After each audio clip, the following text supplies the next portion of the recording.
Congolaises et Congolais, chers compatriotes, l'année 2020 qui s'achève a été une année douloureuse pour notre pays à cause de la Covid-19 et ses externalités négatives, mais surtout à cause de la persistance des problèmes structurels.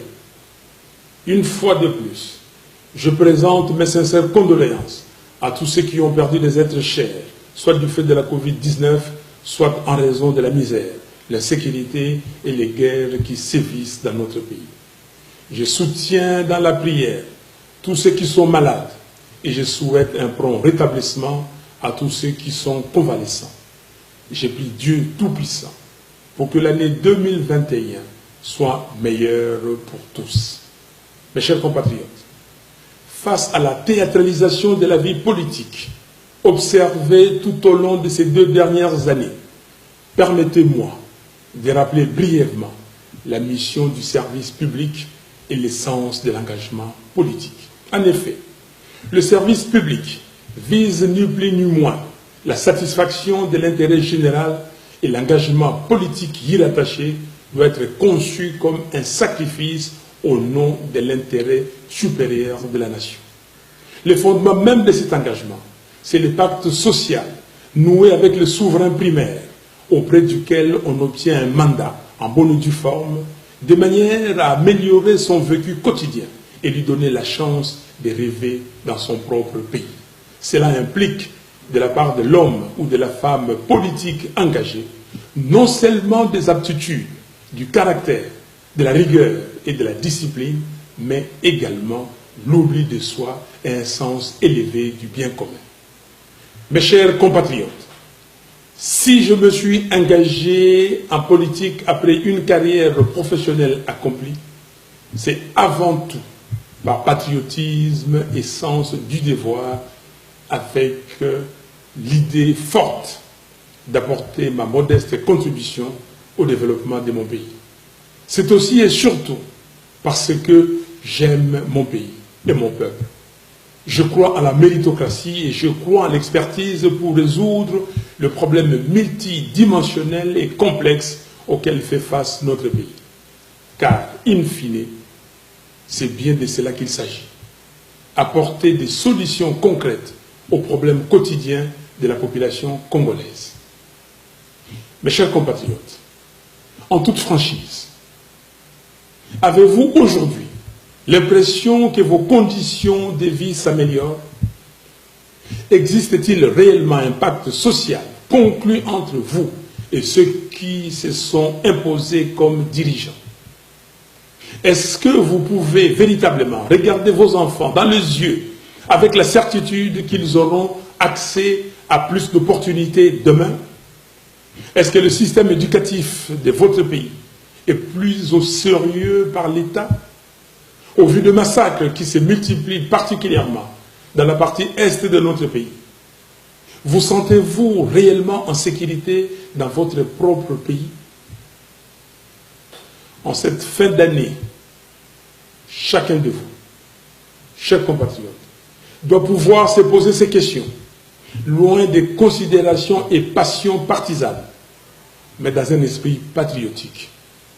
La question fondamentale étant celle de savoir, 60 ans après son indépendance, où va notre pays? Mes chers compatriotes, le développement ne se nourrit pas de slogans.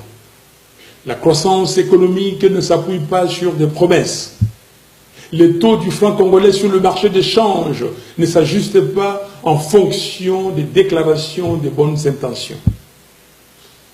L'effectivité de la gratuité de l'enseignement ne se décrète pas. Elle se planifie et elle se vit. La lutte contre la corruption n'est pas la mise aux arrêts de manière théâtrale de quelques individus pour jouer sur la perception.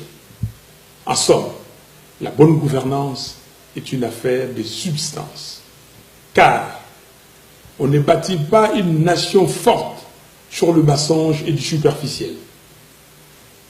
Si l'on se réfère purement aux chiffres et que l'on se base sur les données empiriques, la situation de notre pays s'est encore considérablement dégradée durant les 2 dernières années. À l'heure où je vous parle, la RDC est presque en cessation de paiement. Autrement dit, le pays n'a pas d'argent pour payer ses créanciers, internes et externes. Et surtout, il est incapable de réaliser des investissements productifs. Les niveaux des réserves de change de la Banque centrale ne représentent que 2 semaines d'importation de biens et services. Curieusement, au même moment, on observe des dépassements budgétaires dans toutes les institutions. Concrètement, cela signifie que, derrière le marketing politique d'une supposée lutte contre la corruption, les caisses de l'État sont saignées à blanc par un groupe d'individus venus dans une logique d'enrichissement illicite.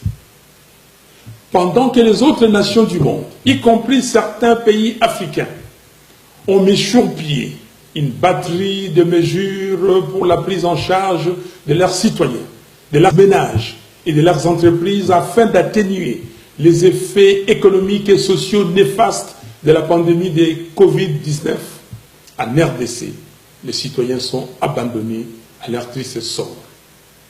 Entre-temps, au moins 40 millions de Congolais souffrent d'insécurité alimentaire. Cela signifie que le pays, qui possède la 2e plus grande superficie de terres arables au monde, après le Brésil, est incapable de nourrir 40% de la population en 2020. Au même moment, plus de 6 millions de Congolais sont des déplacés internes dans leur propre pays. Parmi eux, il y a des femmes, des hommes, mais des enfants à bout de force, qui passent la nuit à la belle étoile, sous les crépitements des balles, tout en se demandant s'ils auront la force d'ouvrir les yeux et voir le soleil le lendemain. À cela, il faut ajouter l'épineux problème de souveraineté qui est très peu abordé à Kinshasa. Les armées de certains pays voisins se battent sur notre territoire et d'autres encore traversent nos frontières sans que le gouvernement illégitime ne lève le doigt. Lorsque j'avais pris mes responsabilités patriotiques pour organiser une marche en octobre dernier, afin de tirer la sonnette d'alarme sur la situation sécuritaire à l'est de notre pays, les ennemis de la République ont violemment réprimé cette action d'éveil de conscience. En ce qui concerne les infrastructures de base, à ce jour, la desserte en électricité dans notre pays est de 8%, tandis que celle en eau potable se situe en dessous de 30%, contre 60% en moyenne en Afrique. 9 jeunes sur 10 se trouvent sans travail. Nos provinces sont abandonnées et ne reçoivent pas les rétrocessions programmées au budget du gouvernement central. La RDC n'a pratiquement pas de routes.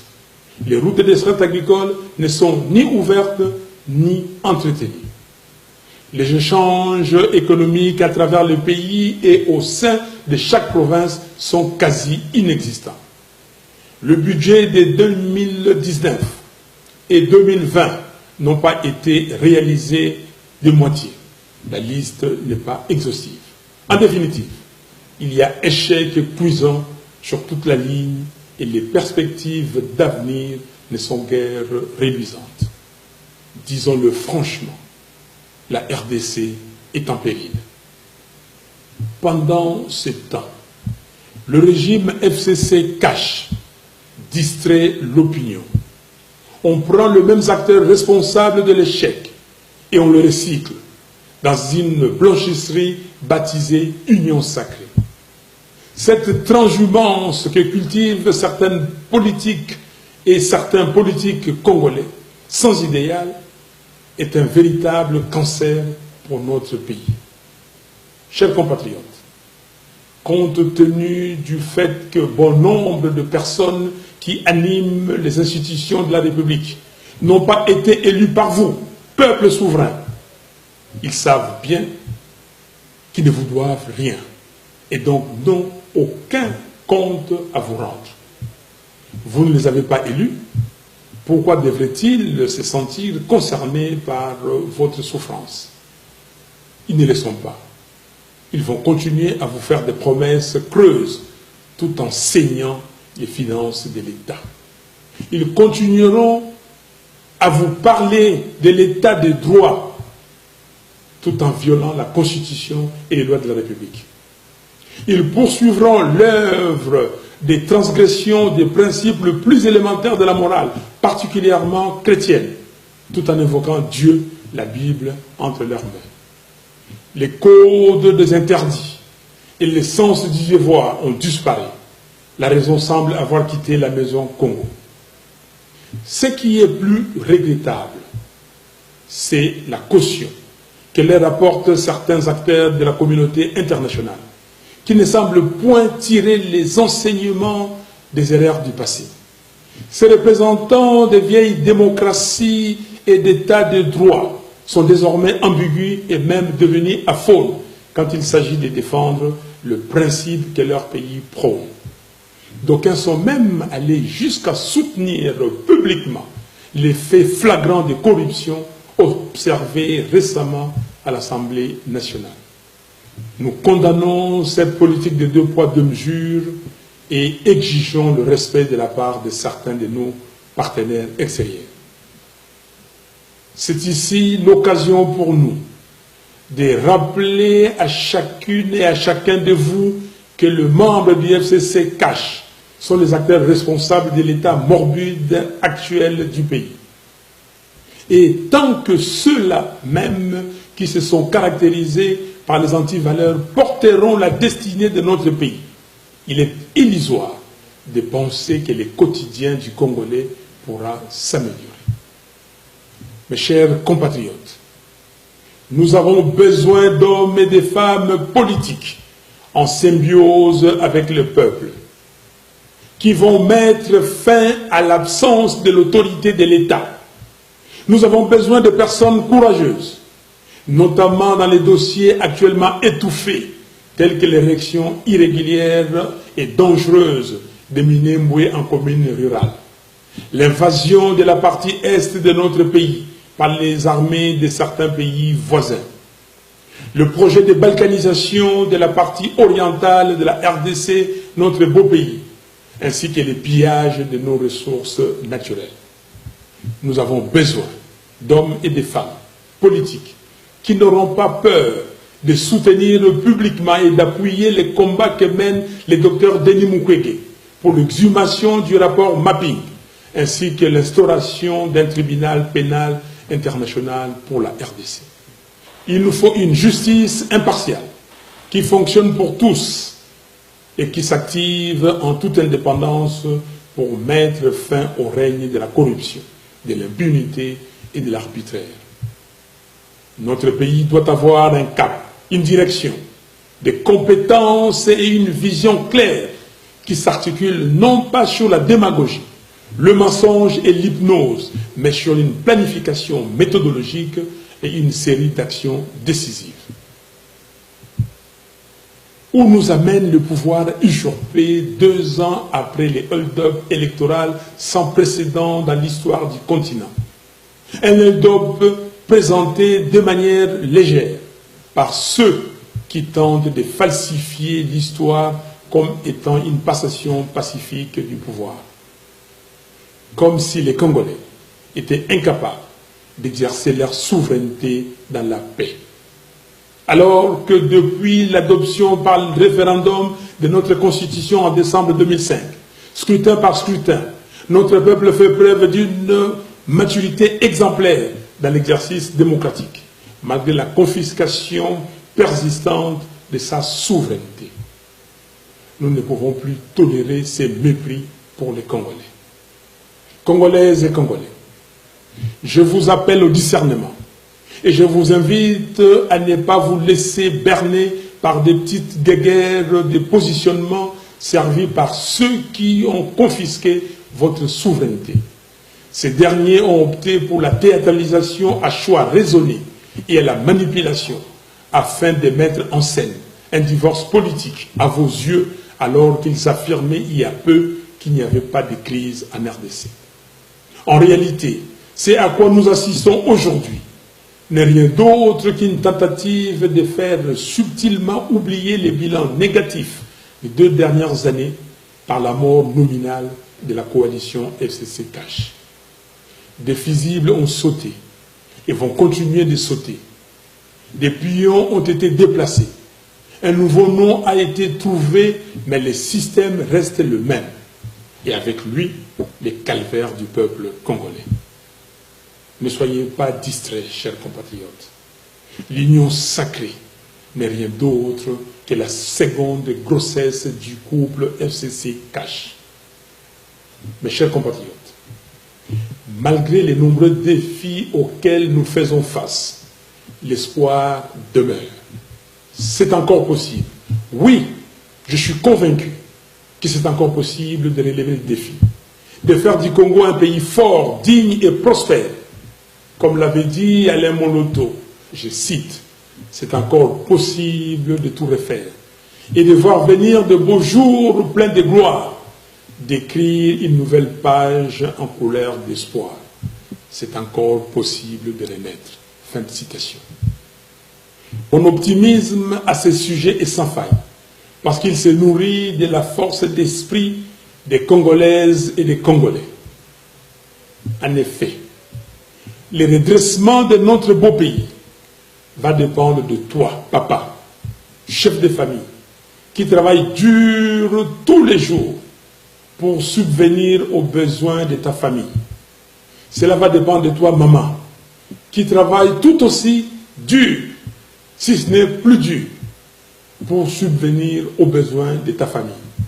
Cela va dépendre de toi, jeune homme, qui cherche du travail, mais qui bute contre le manque d'opportunités d'emploi et contre le chômage des masses. Cela va dépendre de toi, jeune fille, pleine de rêves, malheureusement obscurcis par le manque de vision et l'avidité des politiciens corrompus et égoïstes.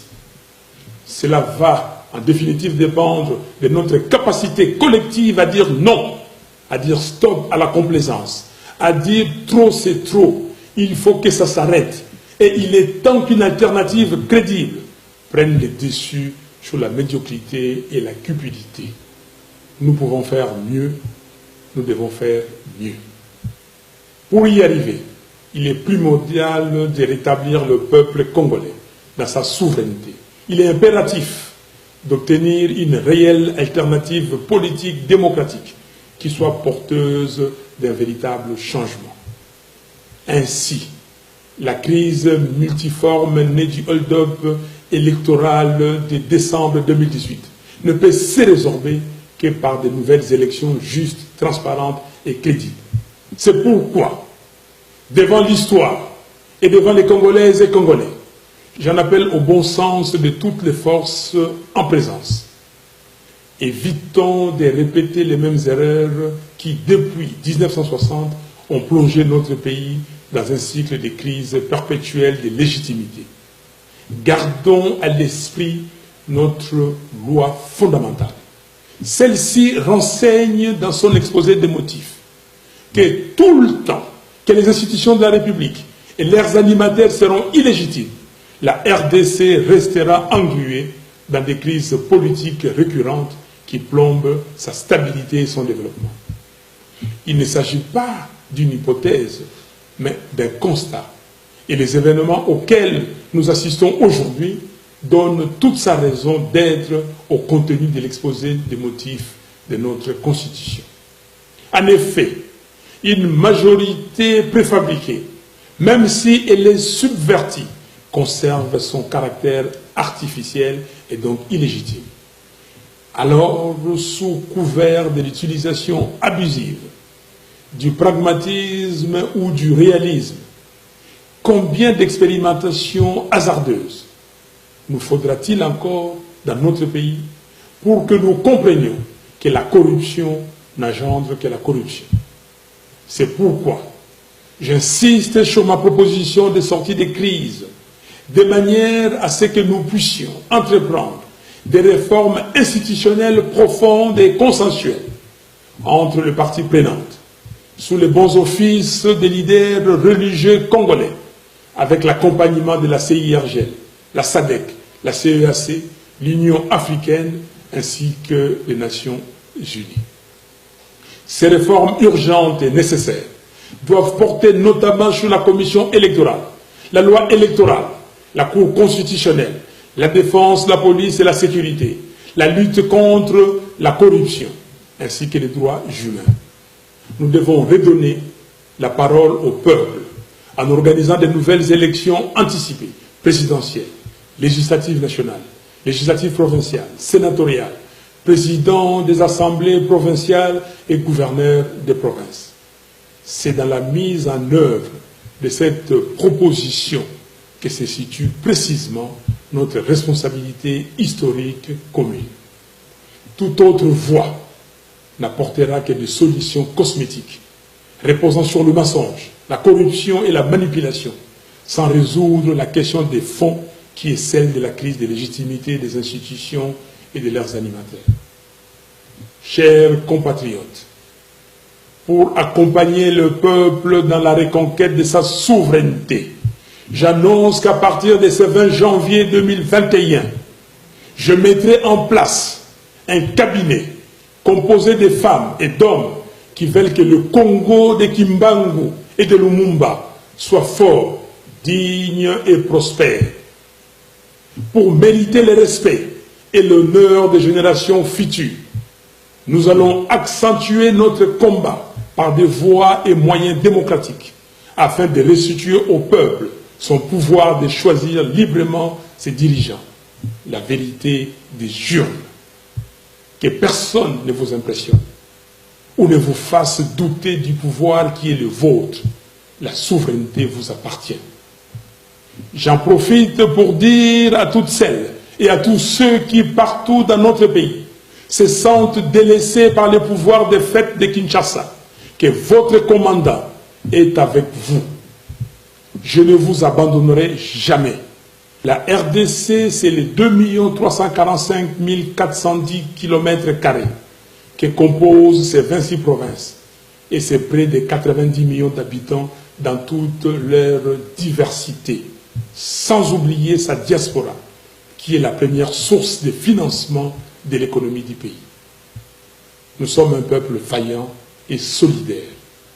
C'est dans cet esprit de solidarité que j'avais prévu de passer la fête de Noël à Lissala, dans la province de la Mongala, comme je l'avais fait l'année dernière à Beni, dans la province du Nord Kivu.